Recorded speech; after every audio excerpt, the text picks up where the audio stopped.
lo largo de la historia de nuestro país, muchos personajes han sido pieza esencial en el sistema educativo mexicano. Entre ellos se encuentran políticos e ideólogos que han trascendido en la educación.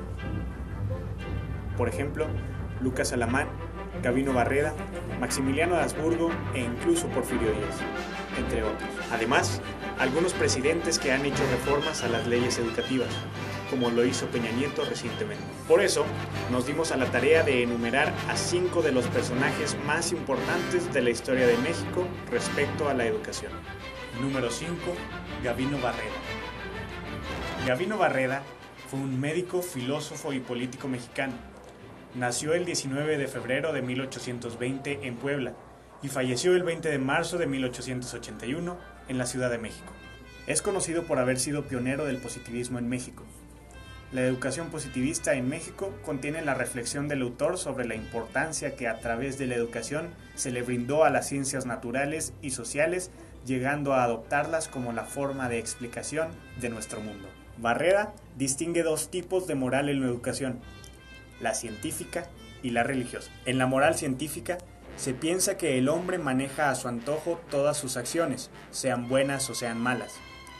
La educación será el medio para promover e impulsar los actos de buena fe.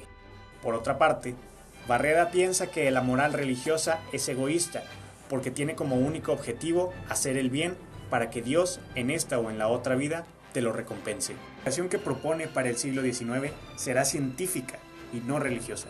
Además, explicó que la moral y la religión no van de la mano. En el puesto número 4 está José Vasconcelos. Vasconcelos fue un político, pensador y escritor mexicano.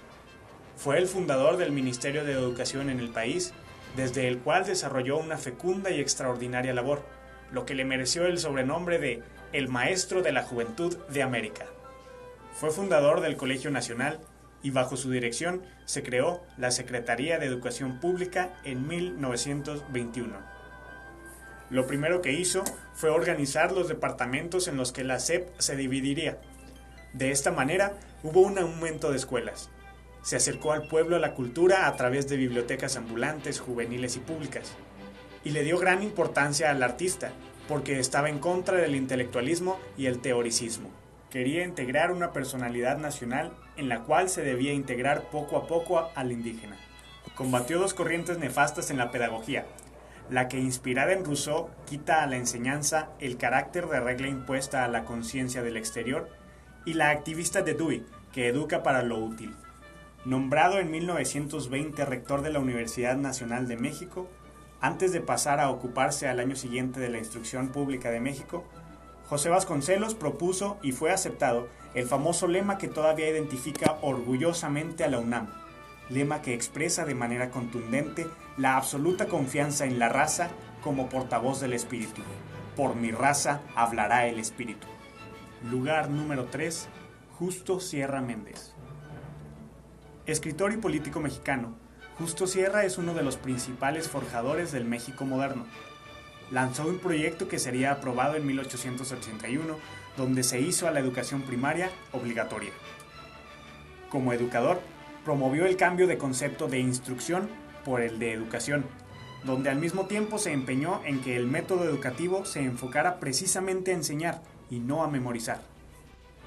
Puso finalmente en práctica, hacia 1905, su proyecto de por fin dar a la educación primaria el carácter nacional, integral, laico y gratuito. Para él, la escuela se dividía en 2 contextos: primaria elemental y primaria superior.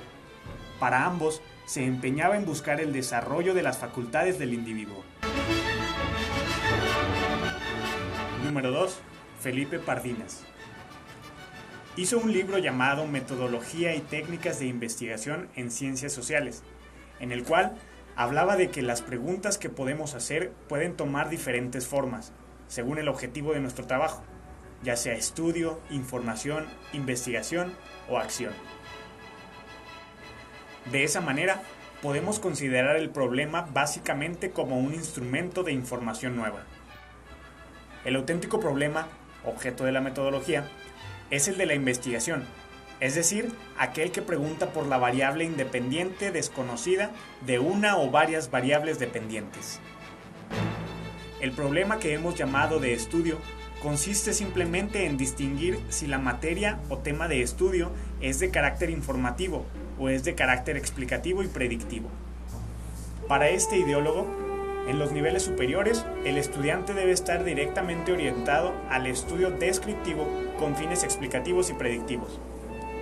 Una pregunta insistente que debe hacerse el estudiante no es únicamente qué conocimientos obtuve durante el curso, sino cuáles fueron las técnicas y los métodos por medio de los cuales se llegó a adquirir estos conocimientos. Pardinas decía, es menos dañoso errar en la selección de información que transmitir mentiras. El puesto número 1 lo ocupa la doctora María Rita Ferrini Ríos, escritora, conferencista e ideóloga de esta época moderna. Ferrini expone ideas y opiniones importantes para despertar acerca de la educación, tales como la importancia y las ventajas de una educación personalizada. Señala que la educación personalizada responde al intento de estimular a un sujeto para que vaya perfeccionando su capacidad de dirigir su propia vida. Dicho de otro modo, desarrollar su capacidad de hacer efectiva la libertad personal, participando con sus características peculiares en la vida comunitaria, entre muchas otras grandes ventajas que nos ofrecen sus brillantes ideas.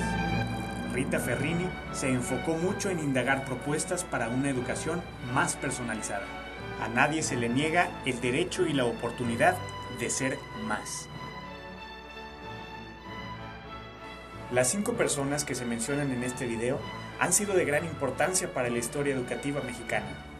Sin embargo, son solo una muestra de cientos de personalidades que, de alguna u otra forma, han contribuido a hacer un cambio en la educación, teniendo como fruto el actual sistema educativo que tiene nuestro México.